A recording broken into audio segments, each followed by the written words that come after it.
Complex formation tendency of D block elements आणि magnetic properties of D block elements हे दोन last sections आहेत. आणखीन एक सेक्शन आहे ज्याला आपण म्हणतो की कॅटालायटिक ॲबिलिटी और catalytic properties of D block element. तो एक छोटा बीट मी तुमच्यासाठी घेईन. आता complex formation tendency of D block elements मध्ये कॉम्प्लेक्स म्हणजे काय हे आधी आपल्याला कळलं पाहिजे. तर कॉम्प्लेक्स म्हणजे ऑर्गॅनिक रिॲक्शन मध्ये बनतो तसा कॉम्प्लेक्स नव्हे, तर या कॉम्प्लेक्सला आपण म्हणतो कोऑर्डिनेशन कॉम्प्लेक्स. तर हे कोऑर्डिनेशन कॉम्प्लेक्स काय प्रकार आहे तुम्हाला एवढं माहित नाहीये, कारण त्या टाईपमध्ये आपण जो लेसन शिकलेलो नाहीये. पण जस्ट तुम्हाला मी एक दोन एक्झाम्पल दाखवते. K4 FeCN6 हे कंपाऊंड आहे पोटॅशियम फेरोसायनेट नावाचं. तर K4 FeCN6 या कंपाऊंड मध्ये हे कंपाऊंड जर मी ॲक्वियस मीडियम मध्ये टाकलं तर actually it is expected that there is presence of potassium, there is presence of iron, means there is presence of two different metals and one cyanide, one type of ion, that is cyanide ion. Means when this K4FeCN6 is mixed in water, it must give us, means it is expected that it must give 4K plus 1 Fe. आता Fe चा charge पण मी तुम्हाला कसा काढायचा दाखवीन, आणि 6 cyanide ions. हे आपलं एक्सपेक्टेड थिंग आहे. आता 4K प्लस हे K प्लस झाले. आता आपण Fe वरती चार्ज कसा शोधायचा ते बघूया. If I remove this 4 potassium ions, समजा हे गेले, तर लक्षात येईल 4 पॉझिटिव्ह चार्जेस मी काढून टाकले, म्हणजे या कॉम्प्लेक्स वरती आता शिल्लक राहणार आहे 4 निगेटिव्ह चार्जेस. आता 4 निगेटिव्ह चार्जेस राहिले, पण सायनाइड मोनोव्हॅलंट anion आहे, म्हणजे at a time 7 cyanide can supply 1 negative charge. असे 6 निगेटिव्ह चार्जेस आहेत सायनाइडसाठी. लक्षात येतंय? सायनाइडचे 6 निगेटिव्ह चार्जेस, म्हणजे cyanide is supplying 6 negative charges to iron. But iron is not accepting all 6 charges. Iron काय करतोय बघा, त्यातले फक्त 2च आपल्याकडे घेतो. रिझन काय कळतंय तुला? On complex there is presence of 4 negative charges. परत एकदा समजून घे काय म्हटलं मी ते. कंपाऊंडचं नाव दिलंय मी K4 FeCN6 असं मी त्या कंपाऊंडचं नाव दिलं. आता K4 FeCN6 मधले 4 पोटॅशियम मी काढून टाकले, तर मला मिळालं FeCN6 आणि कॉम्प्लेक्स वरती चार्ज आलाय 4 मायनस. आता Fe वरती चार्ज किती आहे मला शोधायचं असेल तर मी Fe चा चार्ज मानून x plus 1 cyanide carries 1 negative charge, म्हणून मी करेन इथे -6. आणि ह्या कॉम्प्लेक्स वरती 0 चार्ज नाहीये, तर चार्ज आहे -4. म्हणजे आपण नॉर्मली रिडॉक्स रिएक्शन साठी जसे ऑक्सिडेशन स्टेट्स चेक करतो ना, तसं मी हे करू शकते. Means what is x? x is equal to +6 - 4. means what is x? x is equal to +2. या सगळ्याचा अर्थ असा होतो की K4 FeCN6 ह्या कॉम्प्लेक्स मध्ये, ह्या कोऑर्डिनेशन कॉम्प्लेक्स मध्ये आयर्न वरती चार्ज आलेला आहे +2. मग आता 4K प्लस बाजूला होतील ॲक्वियस मीडियम मध्ये. त्याच्या बरोबरीने Fe एक बाजूला होईल ज्याच्यावरती चार्ज आहे 2 प्लस, म्हणजे हे दोन्ही काय होणार आहेत? Aqueous ions. हे एक्सपेक्टेड आहे हा, it is not observed. 6Cn minus aqueous असं व्हायला पाहिजे असं आपल्याला वाटतंय, कारण हे कॅटायॉन्स आहेत आणि हे ॲनायॉन्स आहेत, म्हणजे it is expected that the compound is ionic. But practically when this K4 FeCN6 is mixed in aqueous medium, लक्षात घ्या, when this K4 FeCN6 is mixed in aqueous medium, we will get 4K plus हे बरोबर मिळतं, आणि त्याच्या बरोबरीने मिळतं FeCN6 minus 4 असा एक कंपाऊंड तुम्हाला मिळून जातो. याचा अर्थ in aqueous medium this FeCN6 remains intact. आता ते काय इंटॅक्ट राहतं वगैरे हे आपण बघणार आहोत कॉम्प्लेक्स फॉर्मेशन किंवा कॉम्प्लेक्स फॉर्मेशन ॲबिलिटी नंतर मी तुम्हाला एक्सप्लेन करेन, पण आता आधी FeCN6 4- असाही मिळतो. तर हा जो काही प्रकार इथे मी बोर्डवरती लिहिलाय, K4 बाहेर लिहिलंय, स्क्वेअर ब्रॅकेटमध्ये FeCN6 लिहिलंय. This unit which is kept in square bracket, या युनिटला आपण म्हणतो कोऑर्डिनेशन एंटिटी किंवा त्याला आपण म्हणतो कोऑर्डिनेशन कॉम्प्लेक्स. तर डी ब्लॉक एलिमेंट्स जे आहेत बघा, आपल्या लक्षात येईल ना, डी ब्लॉक हा आयर्न हा डी ब्लॉक आहे. डी ब्लॉक एलिमेंट शोज सच कॉम्प्लेक्स फॉर्मेशन टेंडन्सी. आता त्याची रिझन्स अशी आहे की पहिलं सगळ्यात महत्त्वाचं रिझन आहे की त्यांच्यामध्ये हाय चार्ज टू रेडियस रेशो येतोय. हाय चार्ज टू रेडियस रेशो येतो त्याच्यामध्ये. आता हाय चार्ज टू रेडियस रेशो आल्यामुळे काय होत आहे की size of that cation becomes smaller, and as cationic size is smaller, the compound shows tendency to form covalent bond or covalent characters, and because of this these d block elements shows tendency to form complexes. आता तो complex कसा होईल, तो complex stable असेल का, तर yes, that complex is stable under normal conditions in aqueous medium. The coordination entity remains as it is. ही एक आपण प्रॉपर्टी शिकलो कोऑर्डिनेशन कंपाऊंडची. आता नेक्स्ट प्रॉपर्टी आपण शिकणार आहोत कोऑर्डिनेशन कंपाऊंडची आहे मॅग्नेटिक प्रॉपर्टी. आता magnetic property of D block elements मध्ये आधी मुळात बघूया की मॅग्नेटिक प्रॉपर्टीज किती प्रकारच्या आहेत. तर जनरल ट्रेंड मध्ये एका टाइपला आपण म्हणतो डाय मॅग्नेटिक, सेकंड आपण म्हणतो पॅरामॅग्नेटिक आणि थर्ड आपण म्हणतो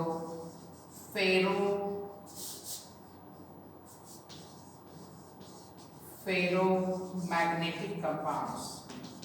आता आधी बघूया what is diamagnetic. Diamagnetic compounds or diamagnetic elements, diamagnetic substances are the substances which get repelled by magnetic field.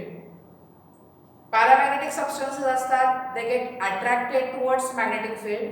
The word is slightly attracted, that is most correct. And ferromagnetic substances are the substances which gets maximum or which shows more magnetic behavior. त्याला आपण म्हणतो ferromagnetic substances. आता diamagnetic substances कसे असतात, तर the compounds और the elements which do not possess any unpaired electron, ते असतात डायमॅग्नेटिक. पॅरामॅग्नेटिक मध्ये they possess at least one unpaired electron either in D or in S, पण आपण तर डी ब्लॉक बघतो म्हणून जनरली आपण डी ब्लॉक एलिमेंटच्या कॅरेक्टर्स बघतोय. आणि फेरोमॅग्नेटिक मध्ये they possess maximum number of unpaired electrons. तीन टिपिकल एक्झाम्पल्स आहेत, ती म्हणजे फी, को आणि नी. फी, को, नी that is iron, cobalt, nickel हे परमनंट मॅग्नेटिक प्रॉपर्टीज दाखवतात and they are called as ferromagnetic substances. थोडक्यात ferromagnetic substances are strongly paramagnetic असं म्हणायला हरकत नाही, फेरोमॅग्नेटिक. आता आम्ही तुम्हाला एक्सप्लेन करणार आहे की why D block elements shows magnetic property. आता मुळात मॅग्नेटिक प्रॉपर्टीज दाखवण्यासाठी दोन प्रकारच्या मोमेंट असतात. एक असतं ऑर्बिटल अँग्युलर मोमेंटम आणि सेकंड असतं spin only magnetic moment. 3D series साठी जी आपण स्पेसिफिक बघतो त्याच्यासाठी ऑर्बिटल अँग्युलर मोमेंट ही कॉम्पेन्सेट होते, निग्लिजिबल असते. त्याच्यामुळे डी ब्लॉक एलिमेंटसाठी ज्याच्या विषयी आपण आता स्पेसिफिक बोलतोय त्याच्यासाठी फक्त आपण विचार करणार आहोत स्पिन ओनली मॅग्नेटिक मोमेंटला. स्पिन ओनली मॅग्नेटिक मोमेंटसाठी जर माझ्याकडे एक इलेक्ट्रॉन आहे, say for example I have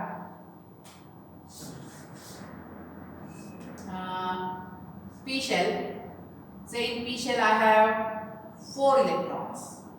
Then to fill up these 4 electrons पहिले मी px भरेन, मग मी py ला टाकेन, मग मी pz ला एक इलेक्ट्रॉन टाकेन. आता तुमच्या लक्षात येईल all these 3 electrons are present in 3 different planes, px, py, pz.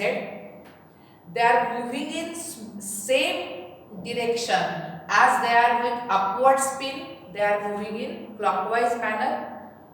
हे तिघही मॅग्नेटिक मोमेंटसाठी रिस्पॉन्सिबल आहेत.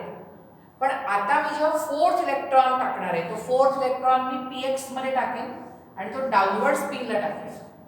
This electron will contribute to magnetic moment, but another electron will contribute in same amount in opposite direction. Therefore, compensation will take place, and only these two electrons are responsible for magnetic moment. तर लक्षात काय ठेवायचं? Whenever electrons get paired, magnetic moment will not take. We will not observe any magnetic moment, and when there is presence of more unpaired electrons, more magnetic moment will be observed. तर magnetic moment value calculate करण्यासाठीचा formula आहे mu मध्ये representation आहे त्याचा formula आहे n into bracket n plus 2 where n is a number of unpaired electrons. आता समजा आपण एखादा एलिमेंट घेतला, फॉर एक्झाम्पल मी घेतला आयर्न. मगापासून आपण आयर्न विषयी बोलतोय, त्याचा ॲटॉमिक नंबर आहे 26. पहिल्या लेक्चर पासून मी तुम्हाला सांगते की 26 ला आपण म्हणतो 20 plus 6 म्हणजे Fe मध्ये 6 अनपेअर्ड इलेक्ट्रॉन्स आहेत. अनपेअर्ड 6d इलेक्ट्रॉन्स आहेत. आता 6d इलेक्ट्रॉन्स आपण लिहिणार आहोत कसे? परत एकदा आठवण करून घ्या. d शेल आहे, 5 सबशेल्स 1 2 3 4 5 and 6. ती 6 इलेक्ट्रॉन मी फिल अप केले. म्हणजे काय बघ, in iron there is presence of 4 unpaired electrons. आता जर हे मी 4 अनपेअर्ड इलेक्ट्रॉन मला लिहायचे असतील तर मी म्यूची व्हॅल्यू कॅल्क्युलेट करणार आहे. n ची व्हॅल्यू आहे 4 इनटू ब्रॅकेट 4 प्लस 2. सॉल्व करणं अतिशय सोपं आहे. 4 प्लस 2 झाले किती? 6. 6 4 जा किती झाले? 24. म्हणजे म्यूची व्हॅल्यू आली √24. आता अगदी परफेक्ट व्हॅल्यू लक्षात घ्यायची गरज नाहीये. 24 हा 25 च्या नियर आला आणि 25 हा 5 चा स्क्वेअर आहे. त्याच्यामुळे म्यू ची व्हॅल्यू तुला मिळणार आहे 4 पॉइंट काहीतरी मिळेल. 4 पॉइंट काहीतरी मिळेल. जर रिझन आहे 25 म्हणजे 5 आला, 4 पॉइंट काहीतरी 4.8 4.9 अशी याची व्हॅल्यू येईल. आणि त्याच्या पुढे आपण म्हणणार आहोत BM. BM हे युनिट आहे बोर्स मॅग्नेटोन म्हणून. तर काय काय झालं एकदा परत आठवण करून घे. आयर्न होता, ॲटॉमिक नंबर होता 26. ॲटॉमिक नंबर 26 नंतर इलेक्ट्रॉनिक कन्फिगरेशन लिहिलं. आफ्टर रायटिंग इलेक्ट्रॉनिक कन्फिगरेशन मला कळलं की 4 अनपेअर्ड इलेक्ट्रॉन्स आहेत. प्रेझेन्स ऑफ 4 अनपेअर्ड इलेक्ट्रॉन्स, मी यांची व्हॅल्यू 4 टाकली. व्हॅल्यू काढून दिली तुला म्यू 4 पॉइंट काहीतरी. तर जनरली हे जे काय मी कॅल्क्युलेट करते ना, ह्याला मी काय म्हणते? ह्याला मी म्हणते कॅल्क्युलेटेड मॅग्नेटिक मोमेंट. लक्षात घे, it is called as calculated magnetic moment. छोटी एक ट्रिक पण आहे. जेवढे अनपेअर्ड इलेक्ट्रॉन्स असतात ना तेवढे पॉइंट काहीतरी मॅग्नेटिक मोमेंट येते, हे लक्षात ठेवायचं. करून ट्रायल घेऊन बघा तुम्ही, तेवढे पण काहीतरी तुम्ही मॅग्नेटिक मोमेंट काढू शकता. तर this is about magnetic properties. असं ठरलं की D block element magnetic properties दाखवतात. If there is presence of unpaired electrons in D shell then they will show magnetic property. Magnetic properties 3 सांगितल्या मी: डायमॅग्नेटिक, पॅरामॅग्नेटिक आणि फेरोमॅग्नेटिक. डायमॅग्नेटिक कोण आहेत? which get repelled by magnetic field. Paramagnetic आहेत which get slightly attracted by magnetic field. आणि ferromagnetic आहेत which are with maximum magnetic properties which get maximum attracted towards magnetic field. 3 सांगितले ferromagnetic substance fee, को, नी. हे लक्षात ठेवायचे आणि फॉर्म्युला पण लक्षात ठेवायचा. Mu is equal to √n into bracket n plus 2. Now this is about magnetic properties of d block elements. ठीक है.